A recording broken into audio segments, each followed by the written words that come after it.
Cultural. Instituto de Línguas Millennium. Livraria Próton. Faculdade Trilógica Kepp Pacheco. Boa noite, telespectadores. Estamos dando início a mais um programa Psicanálise Universal, onde nós tratamos dos assuntos de interesse da comunidade brasileira e da comunidade universal. Esta noite nós gostaríamos de trazer um assunto sobre a corrupção. O que a corrupção é na sociedade, como que a psicopatologia encara o problema da corrupção, como isso é interpretado. E para isso temos o Dr. Norberto Kepp, presidente da Sociedade de Psicanálise Integral, para tratar sobre esse assunto. Cláudia, a psicanálise, a psicopatologia tem várias direções. No tempo em que a Alemanha dirigia a psicopatologia com aqueles autores Kraepelin, Keller, Kohler, eles colocaram sentimentos assim de grandeza como a causa fundamental de todos os problemas humanos. Sim. E essa orientação da escola alemã perdura até hoje em muitos países. E depois, na Áustria, veio então a psicanálise, né? Freud. Freud era judeu, nascido no Império Austro-Húngaro, e ele trouxe uma nova ideia sobre a causa, a etiologia das doenças. E ele colocou como centro uma causa assim, sexual. Então, por isso que atribuem a Freud uma ideia sonhadora, uma ideia assim do Império Austro-Húngaro, onde havia alegria, a Belle Époque, né? Bela época, onde havia ainda o rei lá, Franz Joseph, na Áustria, imperador, e era uma sociedade até alegre, com Strauss, criando as valsas, as operetas, que depois inundaram o mundo todo. E pelo estudo que nós viemos fazendo, que evidentemente teve alguns precursores, como o próprio Lacan, na França, onde ele notava na década de 60, de 70, uma insatisfação com a explicação freudiana, que o Freud, até hoje, né, todos os indivíduos que seguem a psicanálise freudiana, veem o problema no complexo de Édipo, que o menino deseja sexualmente a mãe e ataca o pai, porque o pai é um empecilho, né, entre ele e a mãe, e a menina deseja o pai e ataca a mãe. Então, essa seria a origem da agressividade dos seres humanos, ou então questão de incesto, que desde criança, a criança gostaria de ter relações com parentes, né, com o pai, a mãe, ou então irmão, irmã, ou então a teoria da castração, o menino teria medo de perder a masculinidade, de se ver castrado, né, sem a masculinidade, assim, no sentido orgânico mesmo, sem o pênis. E a questão da moça que teria inveja das prerrogativas do homem, então seria inveja do homem, que o Freud chamou inveja do pênis. Mas acredito, Dr. Kepp, que atualmente são muito poucas as pessoas, os cientistas, que ainda se atêm ou aderem a essas teorias freudianas. São poucos. Todos os freudianos seguem. São os freudianos. Mas uma quantidade muito grande já de psicoterapeutas, de filósofos, de pensadores já estão fazendo uma severa crítica à teoria de Édipo e à teoria da sexualidade. Desde a década de 60, de 70. Isso. Sabe por quê, Cláudia? Porque uma teoria se prova na prática. Se você dá uma ideia para a pessoa e ela não melhora, então é sinal que aquela ideia não é válida. É uma hipótese que não é válida. E os psicóticos parecem até, em certos casos, agravarem, né, o estado patológico da psicose. Se você dá uma explicação assim, a psicose deles aumenta até. Sim. Então, Dr. Kepp, agora, eu sei que o senhor escreveu um livro, até o senhor escreveu esse livro lá, quando o senhor estava na França, no ano de 1991 o senhor publicou. Esse livro se chama A Libertação pelo Conhecimento, a Idade da Razão, aonde o senhor, de começo a fim, o senhor trata do problema da corrupção, não só no sentido social, mas no sentido ligado às neuroses, psicoses e até problemas de ordem orgânica mesmo, todo tipo de problema do ser humano. Então, queria colocar novamente aqui o quadro.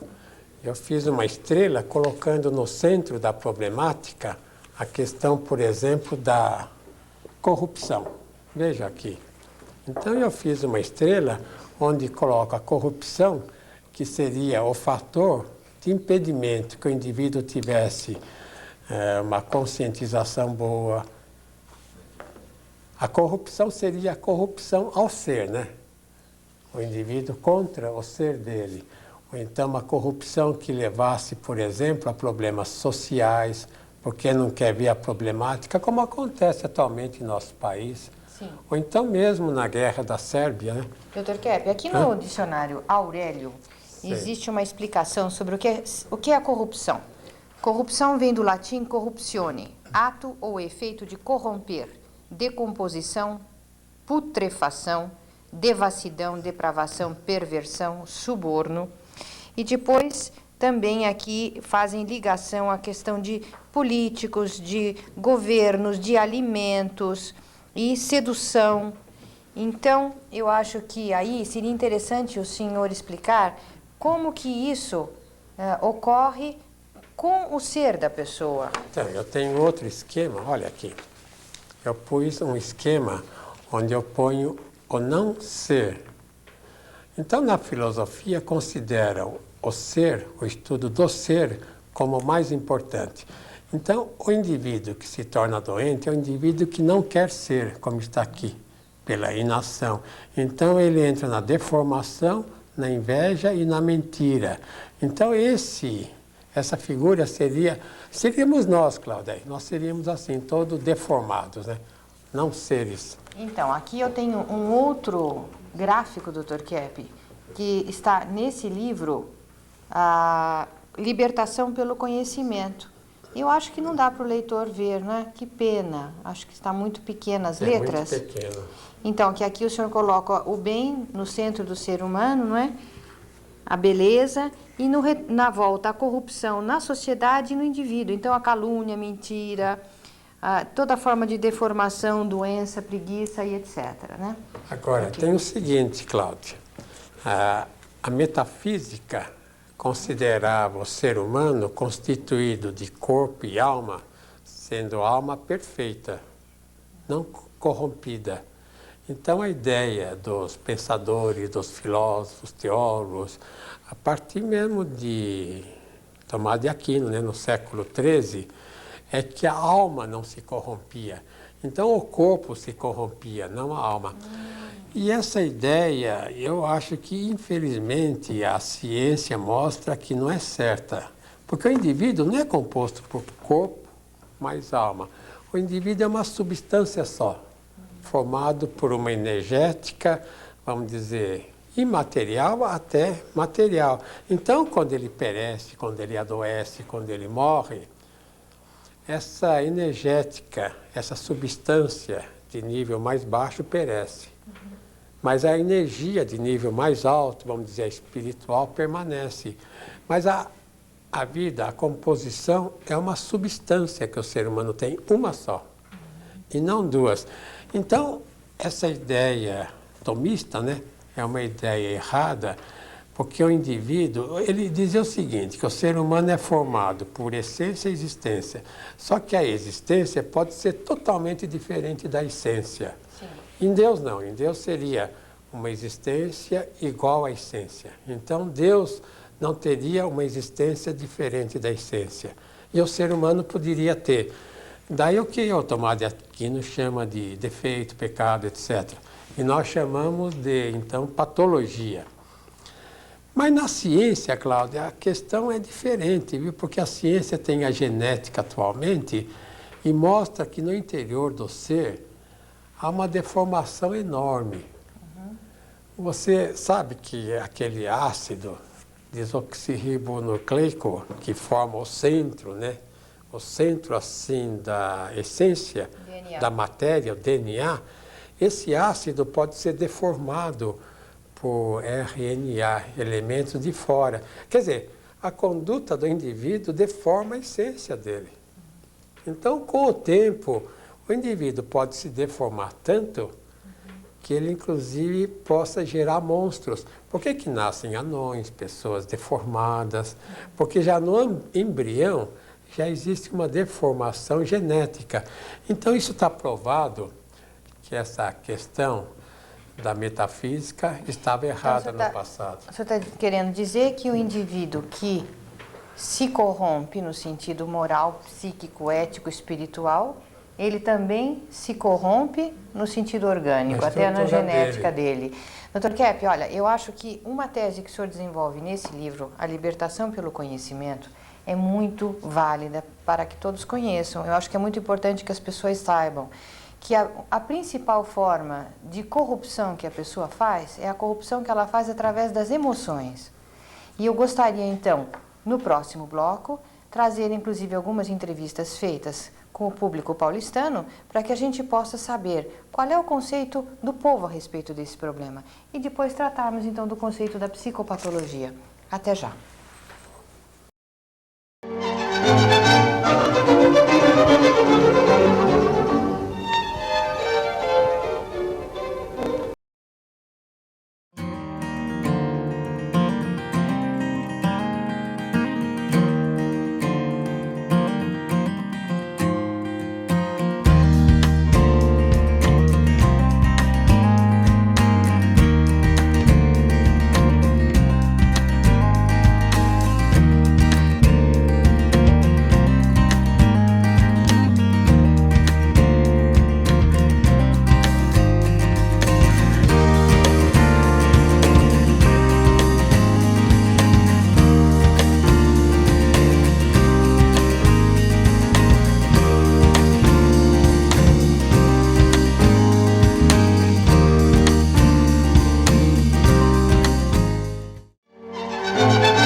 Parece que a corrupção é o assunto do momento, né, Dr. Kepp? Parece que todas as CPIs que estão ocorrendo no Brasil, de qualquer forma, mostram que a consciência da corrupção a nível social, econômico e político está cada vez maior. E isso é muito útil.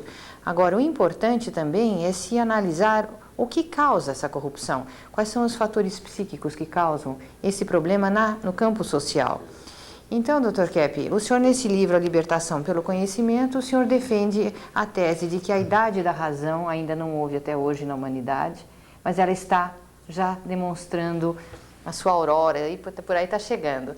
Então, nós estamos ainda, né, Cláudia, na idade da corrupção. Da corrupção, a idade das emoções, das trevas. Quando o senhor fala das mentiras.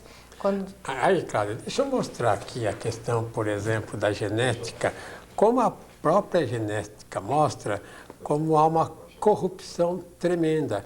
Este quadro aqui foi feito por um inglês. Aí ele está mostrando o seguinte, uma família toda feliz, né? Aqui é a mulher, aqui é o homem, aqui é um filho, né? Aqui é uma filha saudável. E aqui, de repente, aí, do outro lado, uma pessoa deformada. Então, essa aqui é um parente dessa família. Veja que, de repente, numa família aparece, vamos dizer, uma pessoa assim deformada. Então, como, aliás, a família da Inglaterra, lá, da família real, Cláudia. Dr. Kepp, aqui, inclusive, eles dizem, bem, meninos, não digam nada sobre a decrepitude da vossa irmã. Então, querendo dizer que dentro, inclusive, do DNA desses indivíduos aqui, desses menininhos, existe essa decrepitude de forma latente. Isso, mas aí quer dizer também, Cláudia, porque, é claro, os pais são jovens, né? Que não podem ter uma pessoa assim tão idosa. Quer dizer que, de repente, pode, por fatores genéticos, aparecer assim uma pessoa totalmente deformada, como eu estava falando, na família real da Inglaterra. Isso é muito frequente. O Charles lá, o príncipe, né? Ele tem uma irmã que é totalmente deformada e ela não aparece em público. Existem Você acha que nem primos da sabe rainha. disso? Sobre esse assunto eu não li. Eu li sobre agora. primas da rainha e tudo mais, porque existe casamento muito próximo entre primos, né?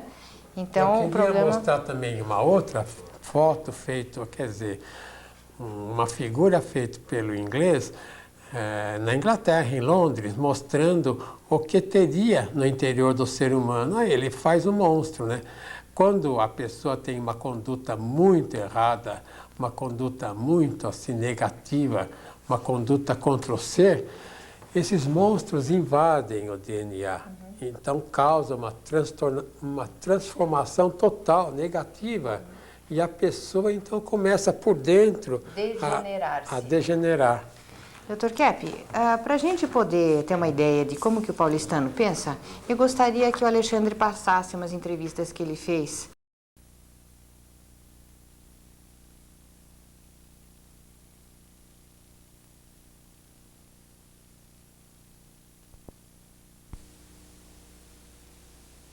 Quais são as corrupções mais graves que o ser humano faz? A injustiça, a desigualdade social. E é tudo culpa da ganância, né?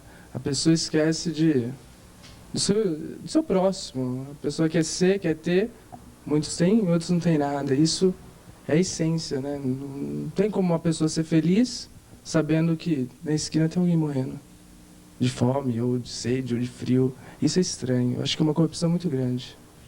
Bom, eu acho que o desvio de dinheiro é uma corrupção grave, em função até da ganância e do poder.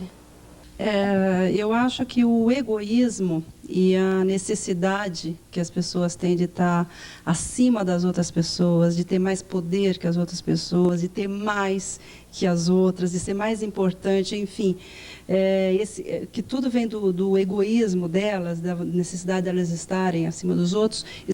O fato de só pensar em si mesmo, pensa na vida alheia, sempre querem alcançar um objetivo, não em um bem comum, e sim pelo seu próprio interesse. É o fato de viver em função de aparências.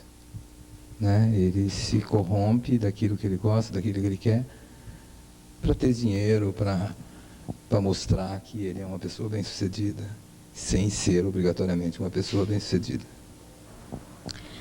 Eu acho que a ganância e o egoísmo das pessoas está acima de tudo.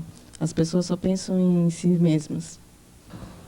Quais são as corrupções que as pessoas fazem, você acha? Eu acho que é o medo de evoluir, porque as pessoas, acho que quando elas têm medo de evoluir, elas conseguem as coisas em cima das outras pessoas, porque elas sabem que sozinha ela não consegue, ou ela começa a prejudicar as outras pessoas que conseguem evoluir. Então, acho que elas começam a maltratar a outra pessoa, sentir inveja, ou falar que ela é melhor, ou então ela acha que não precisa evoluir porque ela está bem, mas ela está escondendo a própria verdade dela. Eu acho que é isso. Em termos de ser humano, a gente vê seria as guerras, a destruição de raças, vejamos empresas explorando cada vez mais as pessoas para obtenção cada vez mais de lucros. Então, como nós vimos, essas pessoas que responderam à questão da corrupção, elas demonstraram ter um conhecimento muito exato, Cláudia, o que é corrupção.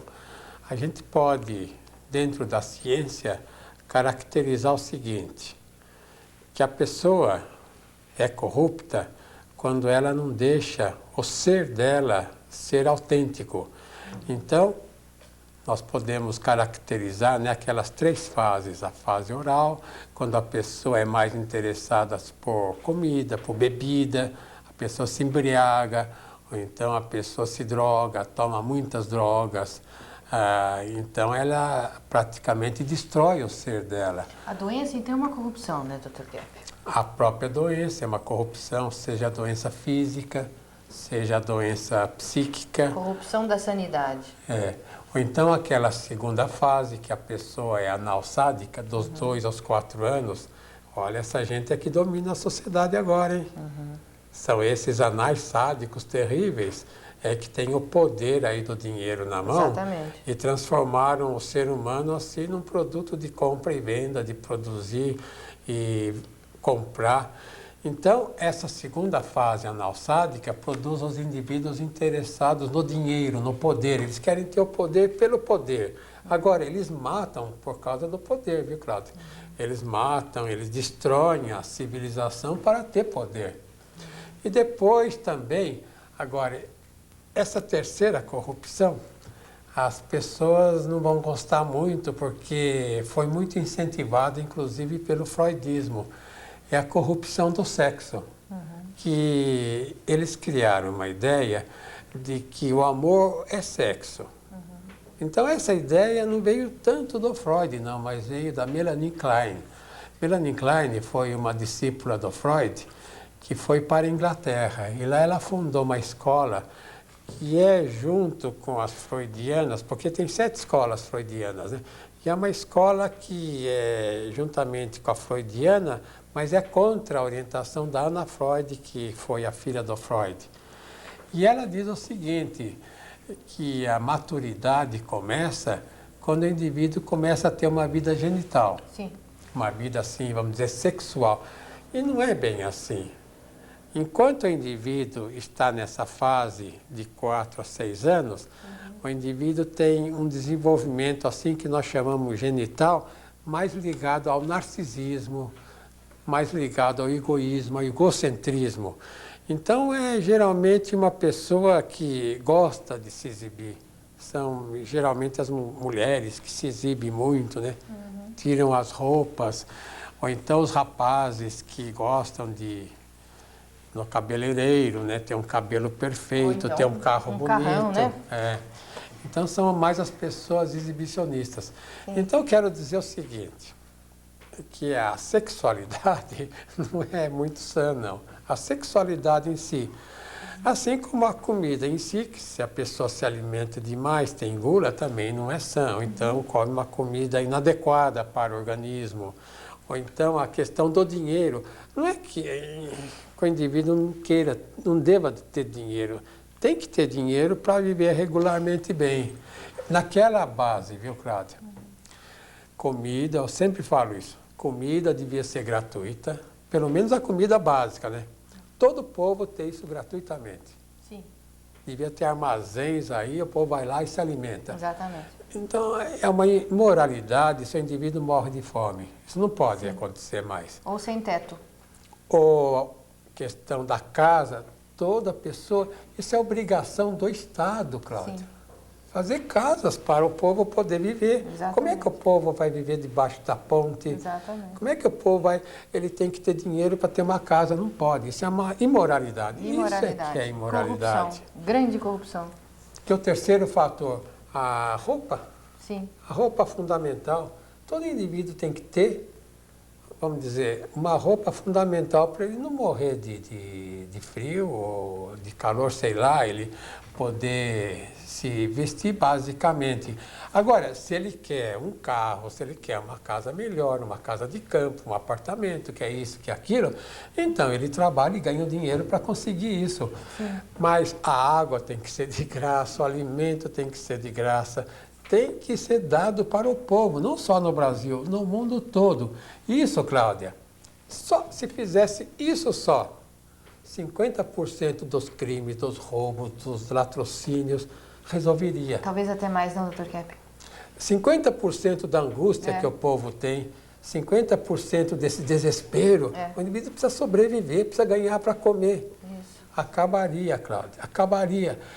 Poxa vida, isso não é difícil, é só tirar esses negros gananciosos aí que vendem comida e queimam comida para aumentar o preço, o lucro deles. Só tirar esse pessoal super ganancioso, ruim, né, de coração ruim, sim, o povo viveria uma felicidade relativa.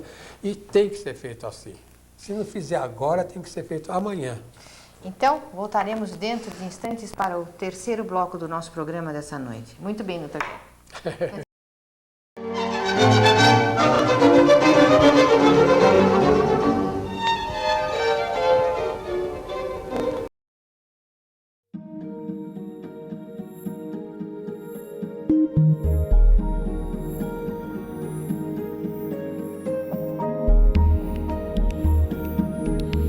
Uma das principais ferramentas para ajudar os alunos no curso de gestão de conflitos é o autoconhecimento. Uma vez que eles conseguem entrar em contato com esses sentimentos ruins, faz com que o sistema psiconeuroimunológico volte ao equilíbrio e eles não apenas aliviam esses sintomas, mas conseguem lidar com os problemas do dia a dia de uma forma mais tranquila.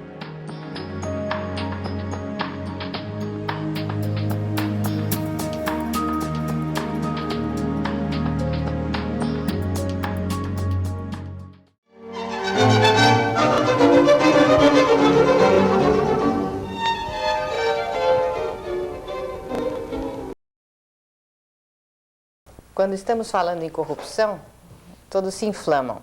Inclusive, as mídias ultimamente têm dedicado muito das suas páginas e dos seus programas para tratar do assunto de corrupção. Corrupção dos políticos, geralmente, né, Dr. Kepp?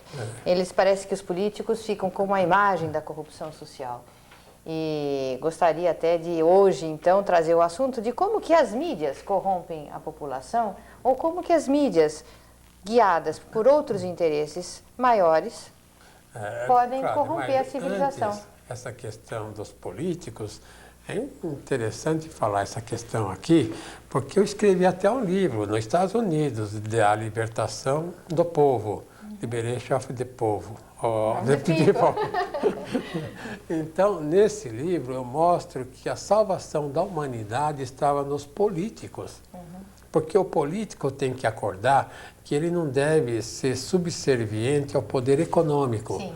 O político tem que ser, se usar essa palavra, subserviente, quer dizer, ele deve ser obediente aos interesses da nação, ao interesse, vamos dizer, mais alto da nação, a cultura, a civilização, ao povo.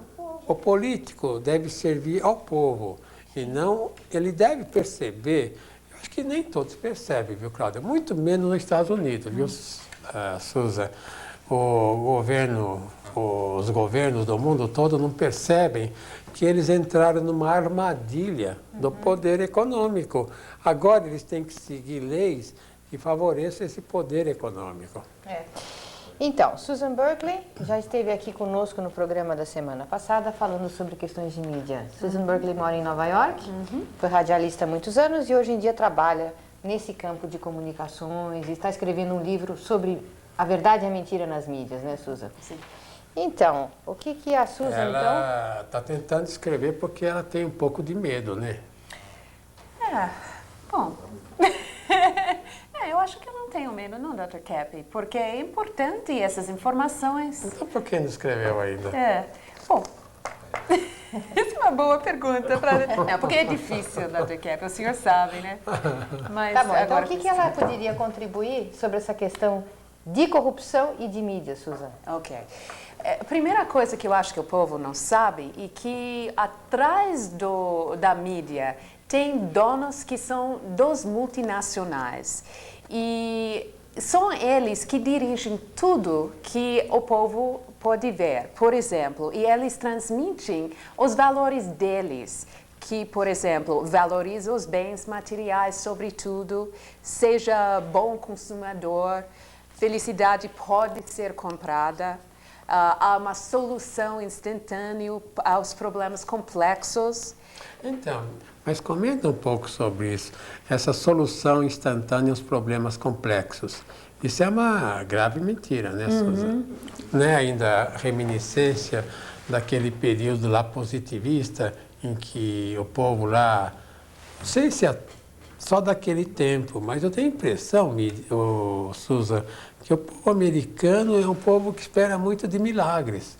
Que de repente vem um fato muito importante, aí vai ficar rico, aí vai resolver todos os problemas. Que não é um povo mais assim dedicado como antes a um trabalho duro, né? Não acontece isso? É muito uma tristeza, né? Então a gente gasta uma fortuna se vê um anúncio que promete uma coisa para a gente, mesmo que seja aquela fonte de juventude, ou compre esse carro, ganha a menina, fume tal cigarro, você vai aparecer mais cool, né? Sim. Mais bacana, e vai para diante, né? Então, até a coisa virou inconsciente no povo, que a gente até viramos robôs fazendo isso sem pensar. E o problema é que quando surge na mídia porque os jornalistas em si, a maioria são idealistas. O problema não é da jornalista, o problema é dos donos que tem atrás. Que, por exemplo, nos Estados Unidos, me lembro um caso agora, onde um jornalista descobriu que as companhias de cigarro manipularam a quantidade de nicotina dentro de cigarro. Então fizeram uma reportagem sobre isso e até passou na mídia americana e causou um enorme transtorno lá. E imediatamente depois, este canal da mídia onde esse programa passou foi comprado para a Disney, foi o ABC lá. Então, foram obrigados a pedir desculpa pela companhia de cigarro, que foi o Philip Morris, por ter passado a verdade. Que coisa que é essa? Então, como é que o povo vai saber qual é a verdade, qual é a mentira, se passa alguma notícia que disfarça, que denuncia um dia e para o outro a própria mídia está pedindo desculpa? Vamos então passar umas entrevistas, Susan, que foram feitas a respeito dessa questão das mídias, para ver o que o público pensa? Até lá. Você acha que mídia prejudica o público? Nem sempre. Ele informa bastante também. Mas, às vezes, de uma maneira que a ordem das coisas, a notícia parece pior do que é ou parece melhor do que é, entendeu? É um pouco maquiado o negócio. Com certeza. Ela aliena as pessoas. Ela leva uma grande parte das pessoas, força o pensamento delas, fazem com que elas não pensem. E assim sigam, assim como o caso do cigarro, a bebida, muitas coisas ruins que a mídia faz com que sejam boas, pensando no dinheiro, né? Nos lucros. Eu acredito nisso. Em muitos canais você liga a televisão e vê falando briga de vizinho, enquanto em Brasília os banqueiros levam milhões, bilhões de reais, enquanto tem gente morrendo de fome, tem criança trabalhando, mas há uma injustiça muito grande. E a mídia não vê isso daí. Ela omite isso daí e pega coisas pequenas e enfatizam aquilo ali como se fosse o grande erro da humanidade, sendo que são coisas pequenas que estão desde o começo da humanidade. E esquece de ver a atualidade, as coisas mais que englobam todas as pessoas. Por isso que ela como que eu posso te dizer, ela aliena as pessoas. Porque dessa maneira, ela esquece as pessoas, ela faz com que as pessoas esqueçam as coisas mais importantes e vivem naquelas coisas pequenas da vida.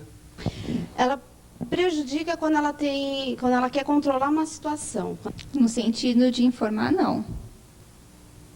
Pelo contrário, está informando. Mas quando tem um objetivo por trás, que geralmente tem, com certeza.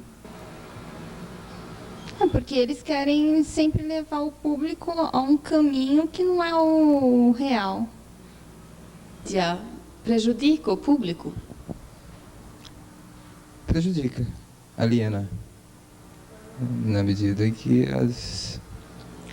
as notícias são parciais, né? Eu acho que se omitem coisas, se dá uma grande importância para uma coisa que não obrigatoriamente tem a importância que eles atribuem.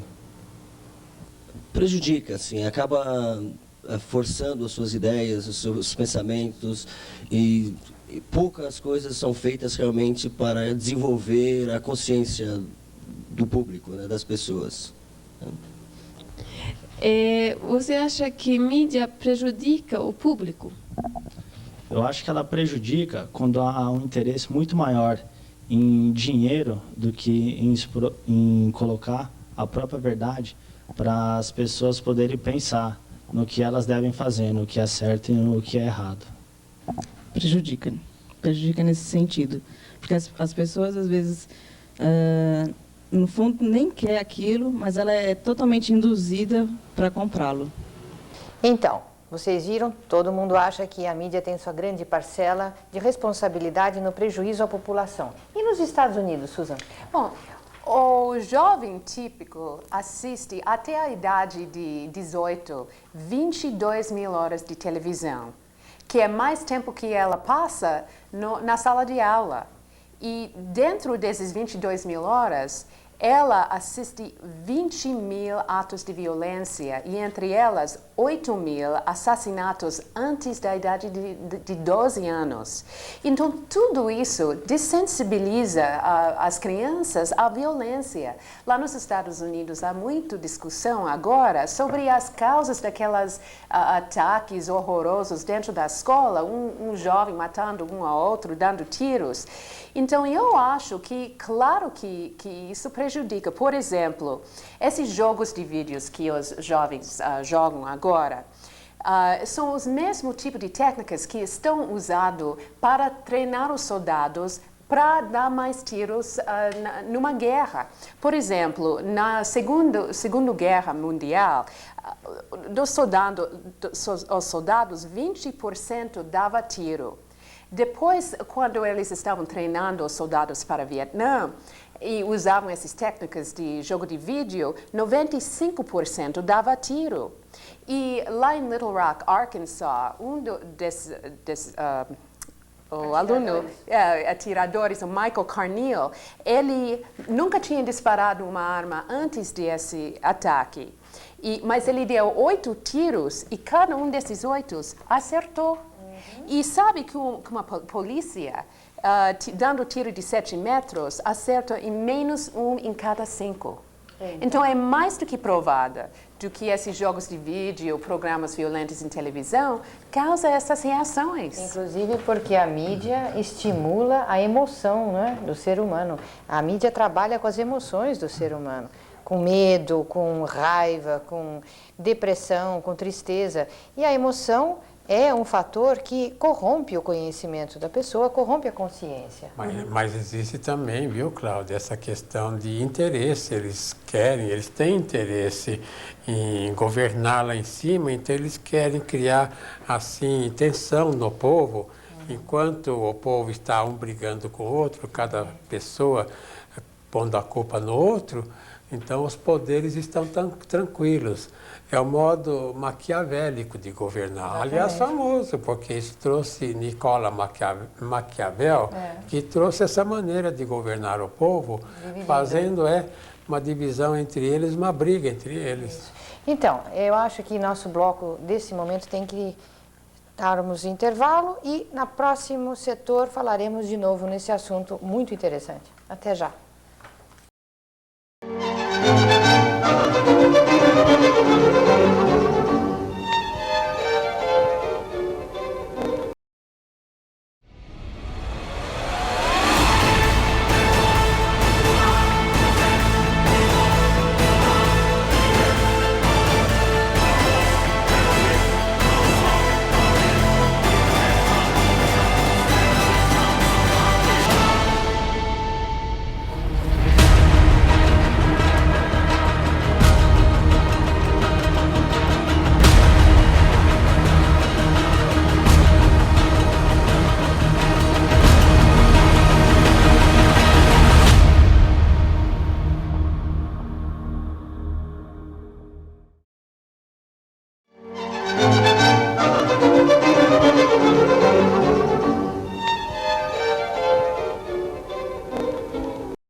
Então, o senhor Marco Lira, que chegou da Finlândia não faz muito tempo, não é? Deve se lembrar bem como que os poderes corruptos da Finlândia manipulam a opinião pública.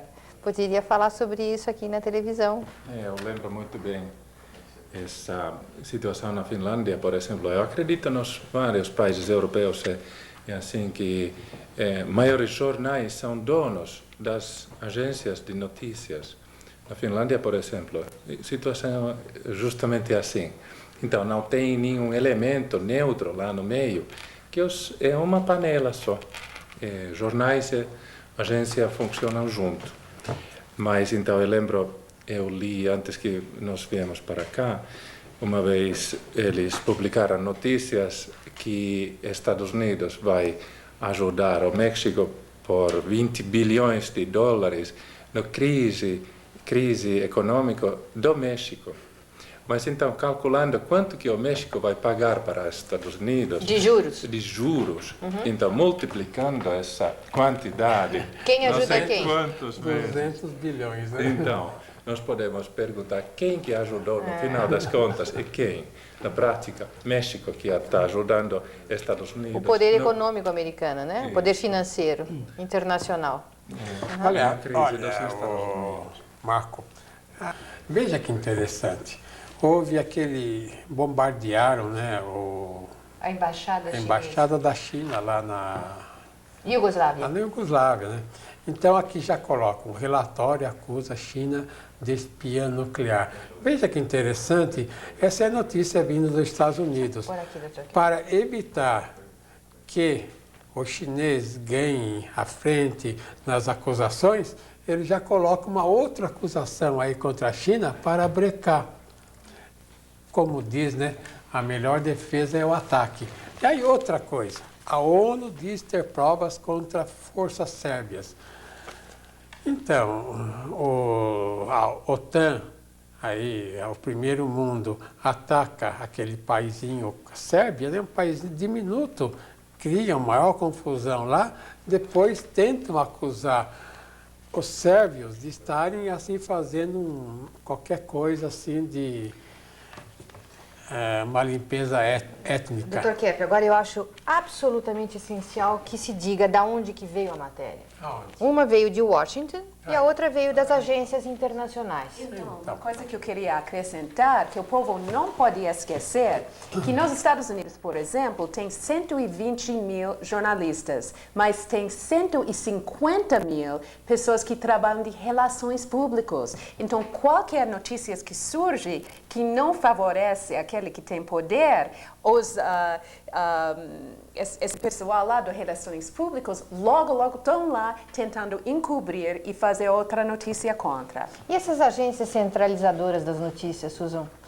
Que, por exemplo, a UPI, ela que manda as notícias para o mundo todo. Então, o Jornal do Brasil recebe essa notícia e retransmite. Isso. E também também o governo americano insere informações lá. Eles têm maneiras de disfarçar isso e que passa por notícias, mas é uma simples propaganda.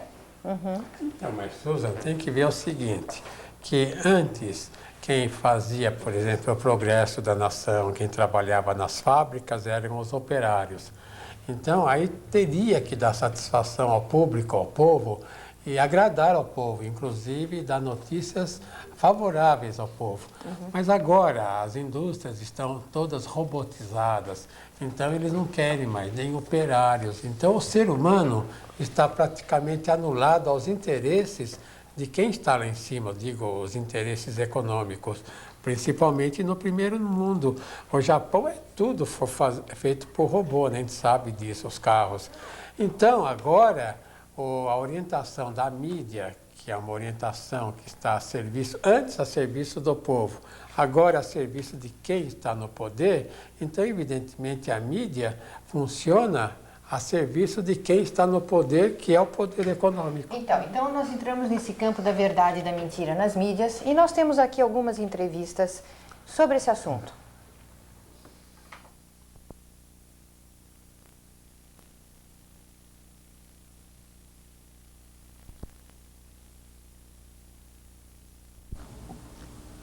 Eu acho que não mentir descaradamente, não, porque a função deles é informar, mas eles omitem, né? Eles distorcem, eles dão um enfoque que interessa a um pequeno grupo, né? Não é uma coisa democrática.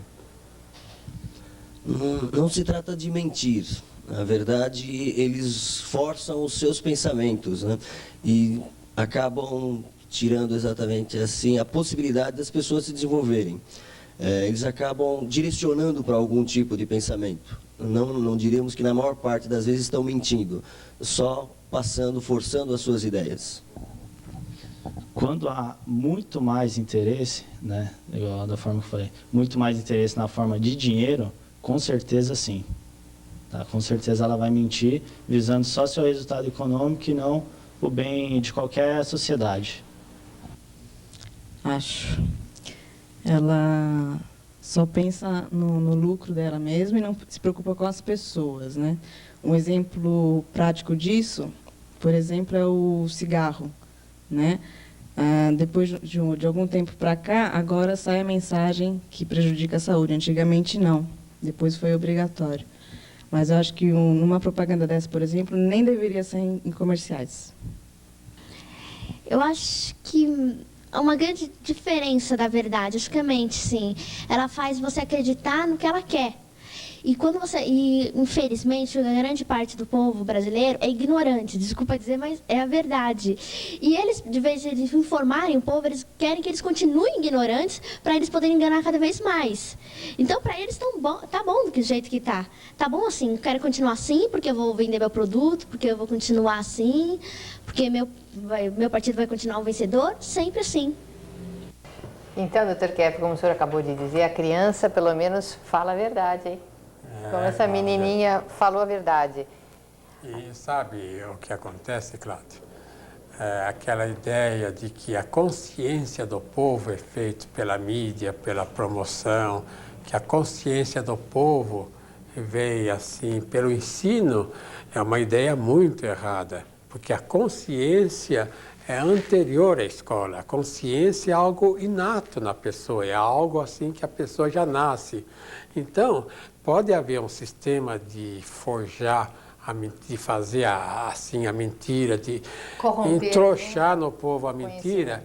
Pode funcionar durante 1 ano, 2 anos, 10 anos. Mas um dia aparece, é como o Lincoln nos Estados Unidos falou, que a mentira o povo pode acreditar 1 vez, 2 vezes, 3 vezes, mas sempre não. Graças a Deus, né? Então, acho que a Susan queria falar alguma coisa sobre essa questão da verdade e da mentira, Susan? Porque o povo tem que confiar na sua intuição e senso comum quando vem a isso. É muito importante, as pessoas sabem quem controla aquelas mídias que você gosta de consumir, para depois saber o que poderiam ser seus bias. Como é que é bias em português? Bom, deixa para trás. E que deveria sempre consumir a mídia mantendo uma certa distância, porque daí você vai poder ficar... Não, tem que se controlar para não entrar dentro de tudo aquilo. Sim. Ô, Susan, numa das suas palestras, a senhora estava dizendo que existem certas técnicas, por exemplo, que as mídias usam quando eles querem manipular as informações. Então, por exemplo, certos artigos que eles querem que tenham ênfase são publicados na primeira página. Notícias super importantes saem pequenininho no jornal, geralmente de quando? Da segunda-feira? Isso é importante. Sábado. Sábado é o dia que tem menos pessoas lendo o jornal. Então, é muito importante sempre ler o jornal de sábado, porque as coisas que estão escondidas lá são importantes. Outra coisa que sempre tem que desconfiar, se eles elogiam demais ou se atacam demais.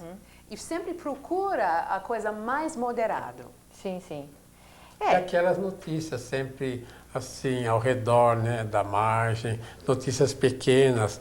Essas são notícias que eles não querem que ninguém saiba, então eles colocam pequenininhas assim, e assim a pessoa não dá muita importância. Eu vou dar um exemplo bem prático agora. Por exemplo, esse bombardeamento que fizeram a NATO, né, a OTAN fez na Iugoslávia, quando bombeou a chinês...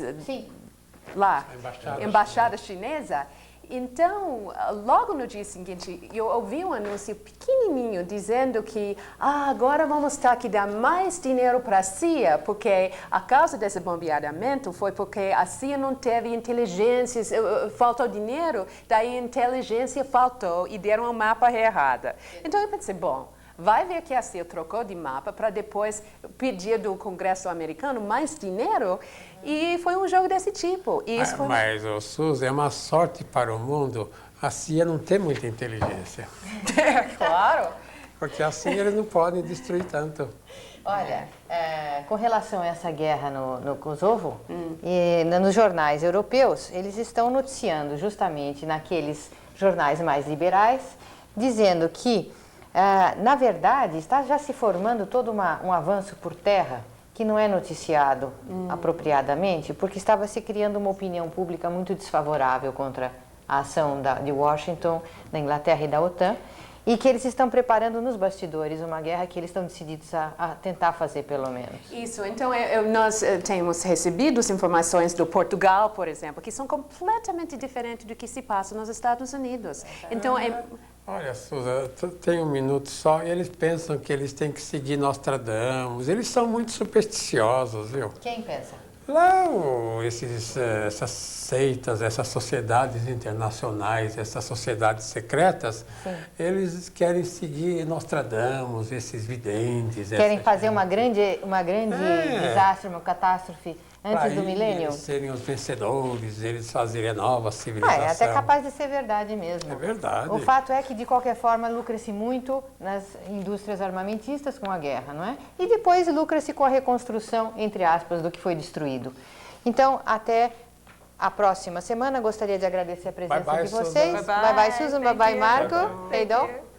E até então a próxima semana, nesse mesmo horário. Até lá.